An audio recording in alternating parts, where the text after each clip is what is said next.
Speaker Romualdez is in a good mood at okay naman siya at nakapag-usap na sila ni incoming Speaker Boji D at katatapos lang ng leadership meeting, so everything's well.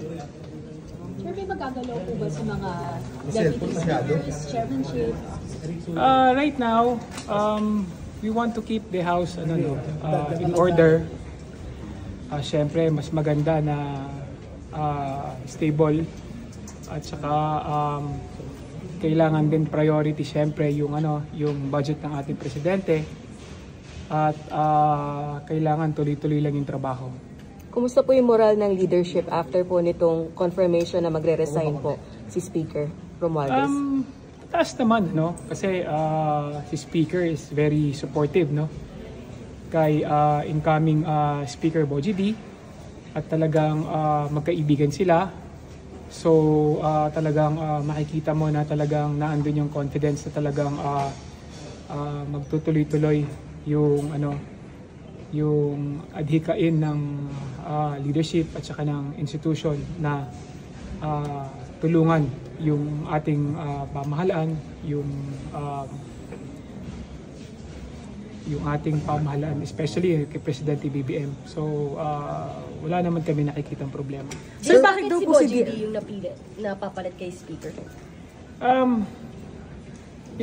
To be honest, siguro, sa experience naman ni incoming Speaker Boji D, nakita naman natin naging magaling siyang congressman, naging magaling din siyang governor, naging magaling din siyang vice governor, at talagang nakita naman natin na naging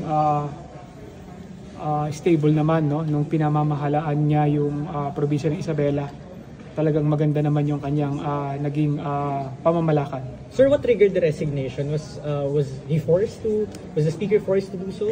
Siguro nakita rin ni Speaker na actually, to tell you honestly, matagal na rin naman na nagko-contemplate si Speaker, dahil nakikita rin niya na masyado nang tinatamaan din yung House, yung institution, at talagang mahal din niya yung Congress, mahal din niya yung mahal din niya yung administrasyon, lalong-lalo na the administration of President BBM. So nakita rin niya na so kaya niya ginawa yung sakripisyo na at least to step down.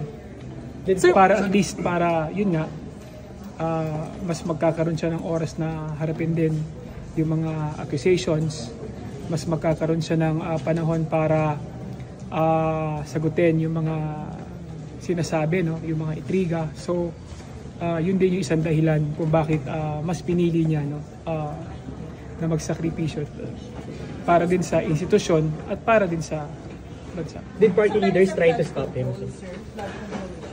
Wala namang gano'n. Siyempre, kung sasabihin mo na malungkot, siyempre natural lang 'yon dahil tao lamang naman tayo. Naging mabuti naman si Speaker Romualdez sa mga congressmen at sa institusyon, marami din siyang naging mga kaibigan ng mga miyembro ng Kamara. So natural lang 'yun na may kalungkutan din, pero yun nga, we have to move on at naandyan na, magkakaroon tayo ng bagong liderato ng House at naandyan si Speaker Boji D na tingin ko sinusuportahan naman ng mga majority ng mga congressmen. Okay? Pinapakiusap ba si Speaker sa bago? Wala naman. Ang sinabi lang ni Speaker na ituloy-tuloy lang yung suporta sa ating administrasyon at tuloy-tuloy lang yung trabaho.